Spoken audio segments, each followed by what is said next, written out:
Welcome to the Mental Health Merienda, your snack-sized guide to mental health wellness. I'm Dr. Adeline Leon, licensed clinical psychologist specializing in neuropsychology.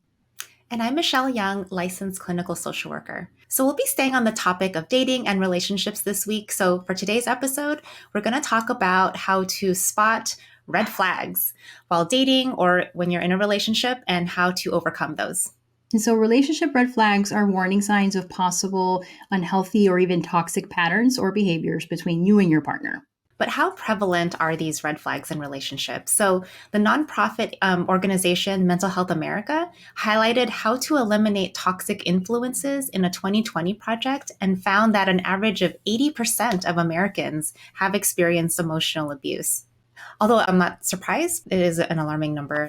And then for those who are married or in a committed relationship, a study on happiness, love, and relationships in America that was commissioned by eHarmony and the Harris Initiative, and this was in 2018.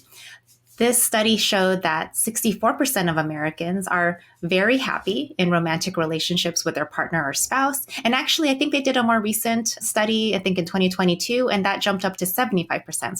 75% describe themselves as very happy in their relationships. So when it comes to dating, specifically online dating, there are some key red flags that are commonly reported. According to a 2019 Pew Research Center survey about online dating experiences, 37% of online daters say that someone continued to contact them after they were not interested. When we break that down by gender, then we start to see a big divide, where 6 in 10 women under 35 reported this. And for men in that same age range, it was more like 27%, so about a quarter. 35% of daters have received an unwanted sexually explicit message or picture, with, again, similar divide between men and women, where women reported this twice as often as men did. Yeah, so it is important to have an open mind when dating, which we do mention that in a previous video that we covered on dating. So if you haven't checked that out, we'll definitely link it below. But there are certain unhealthy and toxic relationship signs, like the one you mentioned, Adeline, that can't be ignored. And so here are 8 common red flags to watch out for. Number 1 is constant criticism. And so criticisms, I think it's important to differentiate between criticisms and complaints. Criticisms are more personal. Complaints, they center on a specific issue, but a criticism is more of a personal attack against your partner, something about their character. They tend to use more extreme words like never and always. So one example one thing we could say, for example, could be, you never clean. Why are you always so messy? So calling someone messy is an insult. It's a criticism against, it's a character. It's a criticism against their character. You could also say something like, you never listen. Why are you always on your phone? Again, you notice those always and never words. So saying you never listen, chances are your partner, it's not that your partner never listens. Maybe they don't listen as often as you would like them to.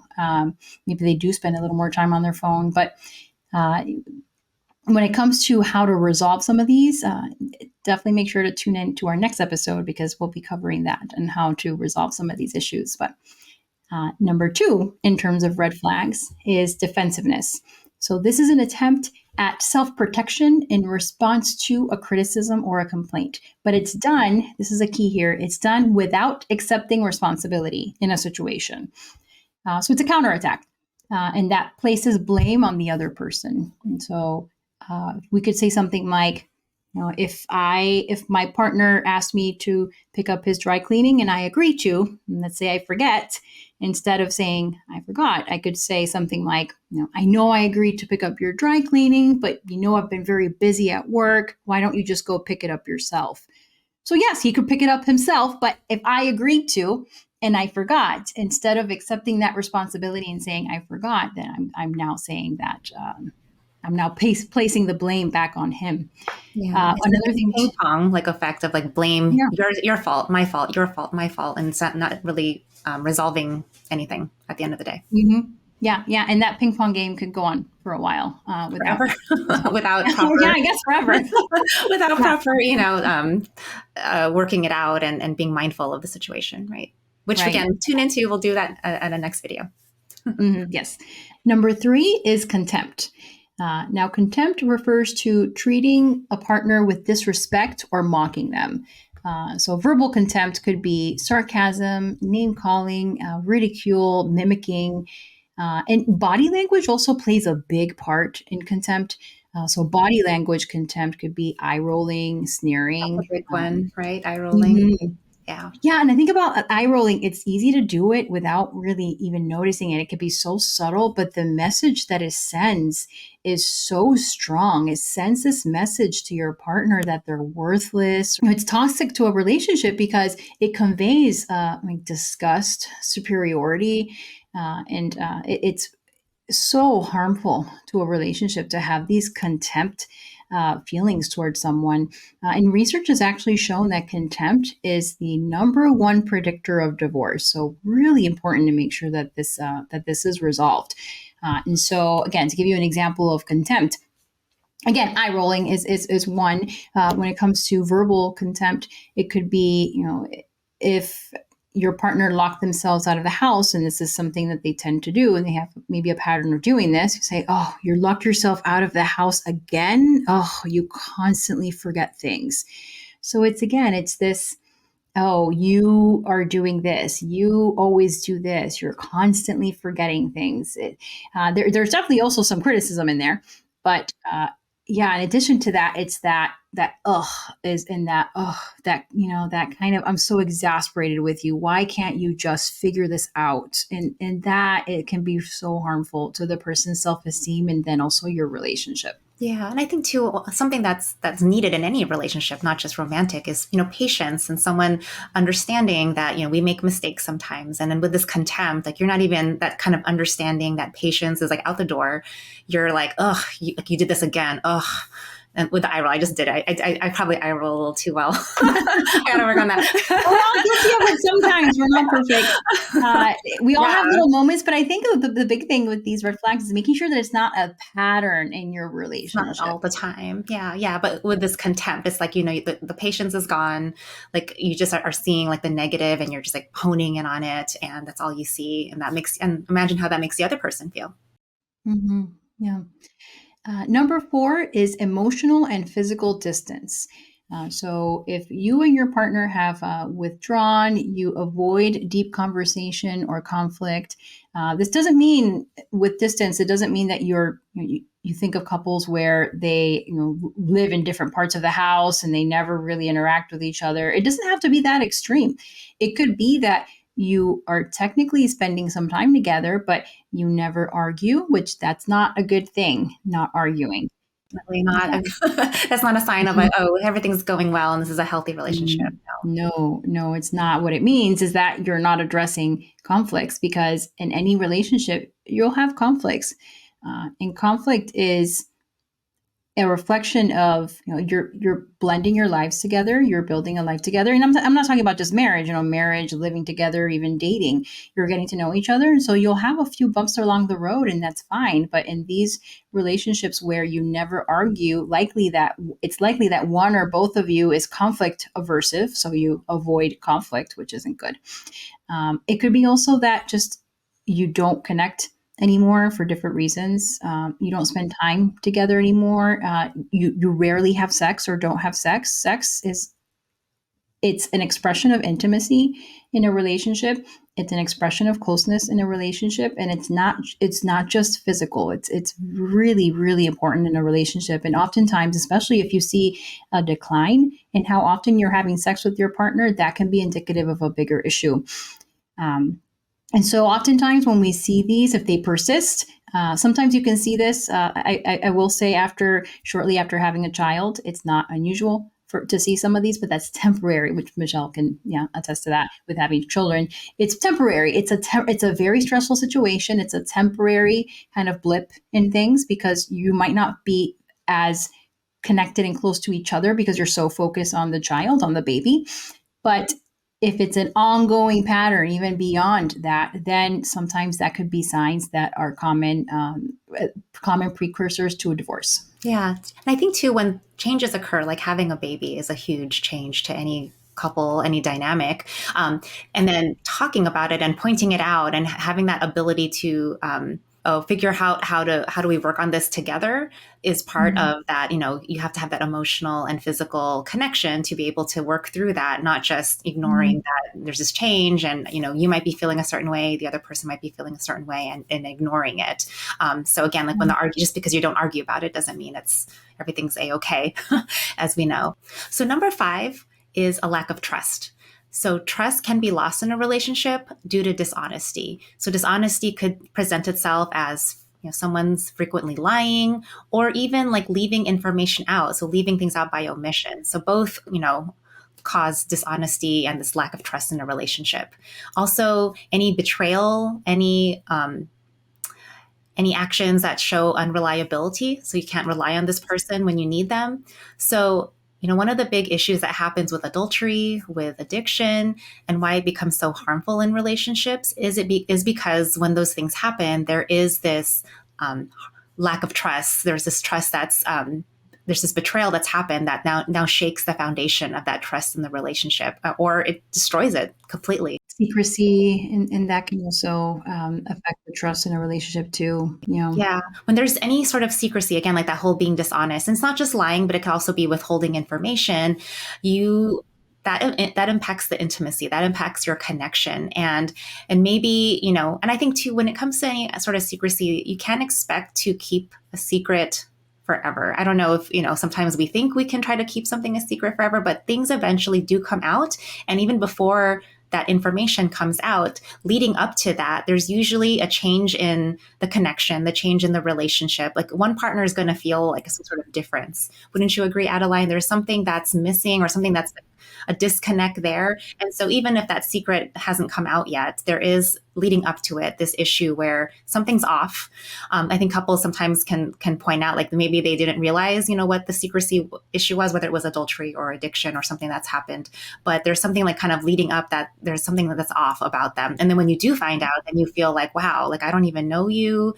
Again, that kind of that whatever foundation trust has been broken. And then that, I think when you do find that out, it almost becomes like a slap in the face, I think, for some people. So number 6 would be controlling behavior and excessive jealousy. And so sometimes if your partner is very jealous, then it does then lead to controlling behavior. And when we say controlling behavior and excessive jealousy, that can sound very obvious. Like, of course, that's a red flag, But I think what often people don't realize is that when you start to date someone and you get to know them, these kinds of behaviors aren't always obvious when you start to date someone, right? So you can date someone and little by little, like those attempts to control, and maybe even the person doing the controlling isn't even saying that I intend to control you, but you're setting up these. It's subtle. It sounds like, yeah, like It's insidious. subtle. Yeah, it's insidious, it's subtle, but it's kind of like you're kind of like setting up the dynamics early on that, one person is the one who you would defer to. One person holds a little bit more power than the other. Someone might be, oh, this person has more relationship experience than me. This person is older, or this person is more successful like in life. So then they kind of in the dynamic become the person who you should listen to me because I have this experience or I have this knowledge. And then it sets up that dynamic where one person holds all the power, the second person maybe doesn't. And it's all, and then like the dynamic is that one person has all the say, one person has the control. And then little by little, you're going to see over time that one person might lose themselves or lose their say or their control in the relationship because one person holds too much power, essentially. Yeah, like maybe if you're living together and you might have one person in the couple who's in charge of the finances. That's not unusual, but if you have one person who knows everything about the finances and the other one doesn't at all, you might say, oh well, he or she is He knows older, better. or He knows better. they've been managing finances much longer, and they know about finances and investing. I don't know about that, so I'll let him or her do all the investing for us. And so and it when I think, like you said, Michelle, on the surface, it could seem, well, of course, controlling behavior and jealousy is bad, but you don't initially realize it. It's this, like you said, that you're setting up this dynamic, and it slowly becomes a bit worse and a bit worse, and so that can be really hard to see yourself. Right, right. And I think too, if you're the person and you're hearing this and you're thinking like, any of these red flags apply to me? For this in particular, if you are, let's say, in a relationship and maybe your partner is controlling or overly jealous, one thing that I think is a sign that to pay attention is you start to feel smothered, or you start to feel like I'm not good enough, or like, oh, they're better at this than I am, or am I crazy? Like, I feel like if you start to question your own reality sometimes, if you start to question your own abilities, that might be a sign of, am I in a relationship where I am being controlled, or my partner seems to have more, there's a bigger power dynamic between my partner and myself. So I think that's something to That's pay what with attention. gaslighting too is what we see is that Yeah, you yeah. start to question yourself, and that's what with gaslighting you're thinking, is this, am I right, am I crazy, is it just me? And that's what can happen a lot, but again, it is very subtle and it can be very insidious. And then I think initially, if you're dating someone, that initially a person who can develop this relationship pattern might seem very decisive, very in control, Confident, and then confident, that could be something that's very charismatic. attractive, right? Like, oh wow, Mhm. he or she. I mean, it could be either, right? That person is so charismatic, so confident. Um, that's what makes them, why you're drawn to them. But then, again, taking a step back and remembering that, each person brings something to the table, and it's not just one person is like great and the other person is just following along. That again is setting up that power dynamic, that one person is up here and one person's down here, and that's a problem. That is a red flag. Yeah, and I think we're focusing a bit more with this one on the controlling behavior, but there's also the jealousy component of that. When I think of it from a cultural perspective, being Latina in Latino culture, excessive jealousy. You see a lot of machismo in Hispanic culture, where traditionally machismo referring to a man. Traditionally, a man might be very jealous about his partner speaking to other men. Might not like her, having male friends, or even speaking to a man, at a grocery store. That's where it becomes much more of an issue. And so, if we think about jealousy in terms of, well, I don't feel comfortable with you having a male friend that you go out to dinner with, and that's one thing. But when that can progress to, I don't feel comfortable with you speaking to a man at the grocery store and asking him where the flour is, that then becomes much, much more of a red flag. But it can start off a little subtle, where it doesn't usually come off right from the beginning as, I don't want you speaking to any men ever. It does slowly progress to that. Yeah, yeah. And I think too, sometimes you can mistake that for like, oh, this person's really loves me. This person, and that is not a sign of love. Controlling and jealousy are not signs that like it's, oh, this person loves me. You can love someone without having to control them, without being jealous. You should be able to live your life, have friends of all genders, not have to cut people off because of your partner wanting you to do that, especially if you don't want to do it. Yes. I think too, if you're questioning whether you might be in a relationship that's controlling, or you have a partner that's overly jealous, like, do you feel suffocated? Feeling suffocated, feeling like you can't be yourself.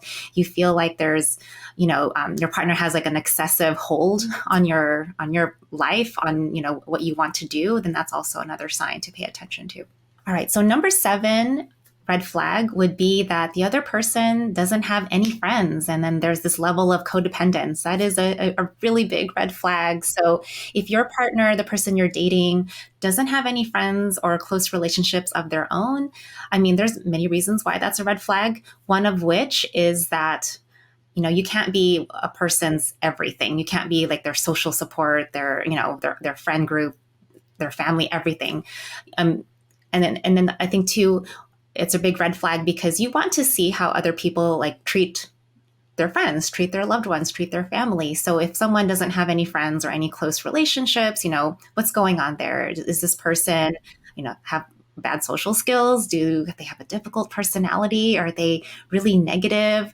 And so that's something, you don't want to be the only person in someone's life that you then are having to pick up and deal with all those like negative habits. And then one, too, that could be a sign that they might mistreat you too, if they're unable to like maintain healthy friendships and relationships with other people. Because they have difficulty with maintaining friendships and being agreeable enough in a friendship, then imagine how much more challenging it might be for them to be agreeable enough and compromise in a relationship, because that is a much higher level of compromise that's necessary in a romantic relationship versus friendship. So Yeah, definitely. Also, too, if you're dating someone who doesn't have any of their own friends, then they can be really clingy.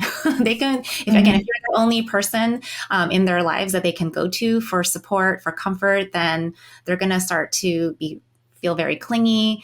Again, you'll start to feel suffocated, I'm sure. They start to demand too much of your time. If you want to spend time with other people, like your own friends, your own family, then they're going to want to either come along or maybe discourage you. So this is also someone who, because of the clinginess, because of that kind of like being overly demanding, is going to change your relationships with your people outside of your life too. So your own friends, your own family. And again, leading to that control that we talked about earlier could also be something that could happen. Yeah, and I think we could see this a lot. I can speak from my own personal experience with online dating. You can see this happen quite a bit where maybe you're having a nice conversation with someone and you're chatting with someone, and then that person continues contacting you. Initially, it's nice if they might say, let's say, a good morning message each day. That's nice. That's you're thinking of me. It's okay. But then it can progress from that to just sending you multiple messages throughout the day. Maybe, if you say, let's go out on tomorrow. Oh, I have plans with a friend. Oh, well, not just wanting to go along necessarily, we could see that, but you could also see where the person might make you feel guilty.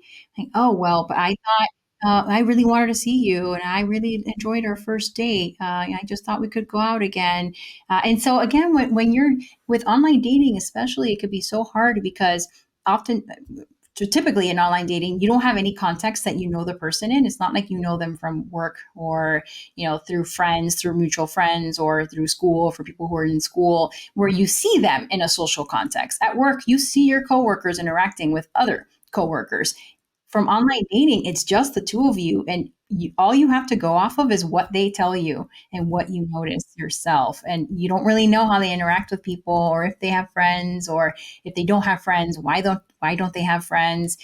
If the person you're going on dates with doesn't have a relationship with close family members at all, like parents or siblings, why is that? I'm not saying that necessarily has to be indicative of a red flag, but look into that. Why? They're just saying, oh, they're just mean. Oh, they're just whatever, and call them names. Why is that? And make sure to really think about that before going further in that relationship. Yeah, I think it's so important too if you are starting to date someone to see how they treat other people, because that's going to be indicative of how they're going to treat you. How is this relationship going to go going forward, especially as you spend more time together and start to merge your lives? How do they treat other people? If there's, no close friends from, we're all like adults now. If they don't have close friends that they weren't able to maintain this entire time from when they were younger, that is something that's kind of like, ooh, that's something to pay attention to, like what's going on there. And there could be many reasons. It doesn't necessarily mean that, this person's like a bad person, but it's important to know what happened, how do they try to resolve conflict with other people.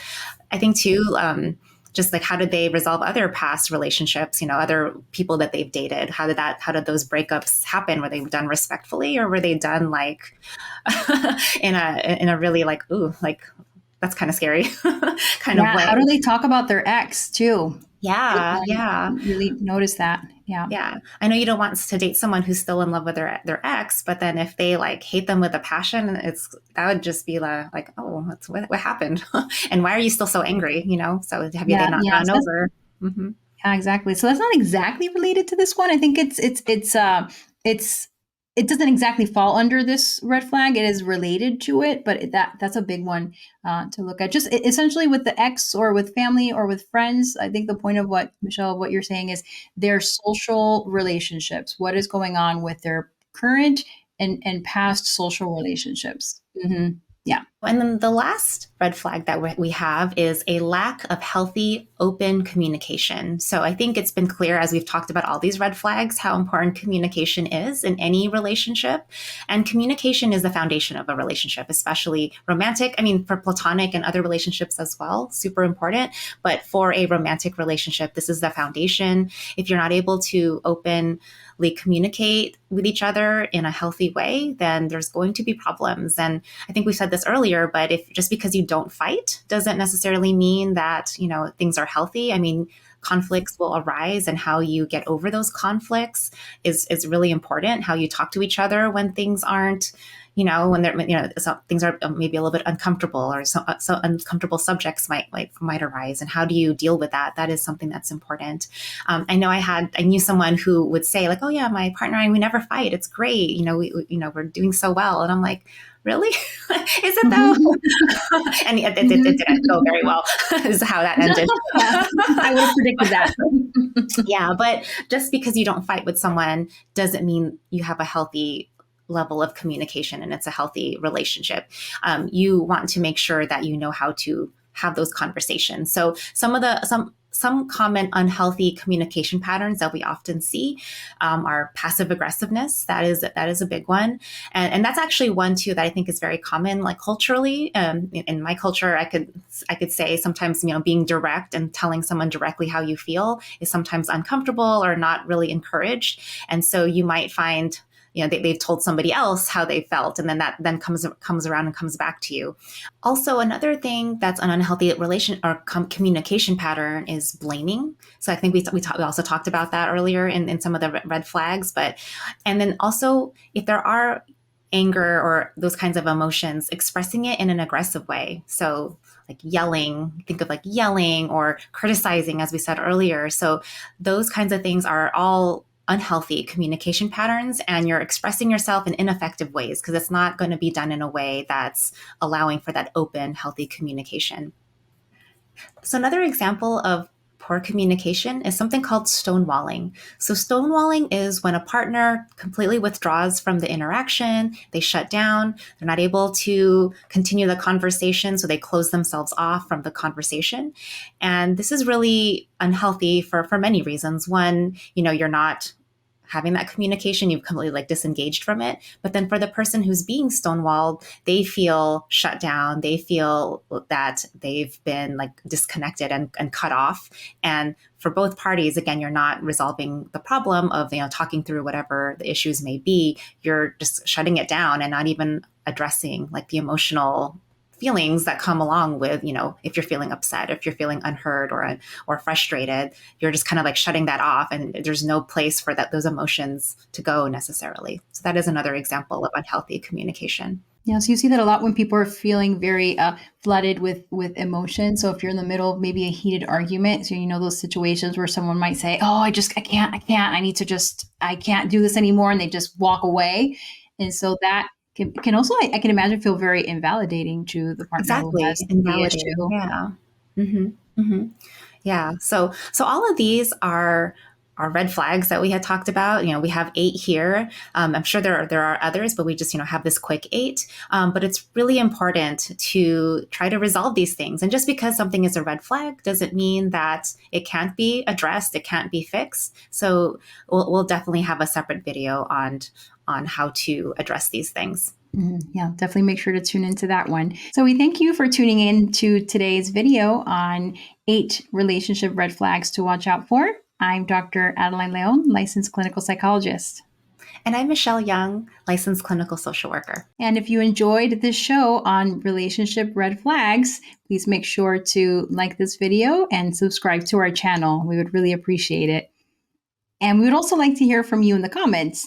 Have you noticed any relationship red flags based on some of the ones that we've discussed here? Have you done anything to resolve them? Anything maybe that's been enlightening about what we've shared today? I hope so. But if there is anything, definitely let us know in the comments. We would love to hear from you. And thanks again for tuning in to the Mental Health Merienda, your snack-sized guide to mental health wellness. So we'll see you next week. Bye. See you next week. Bye.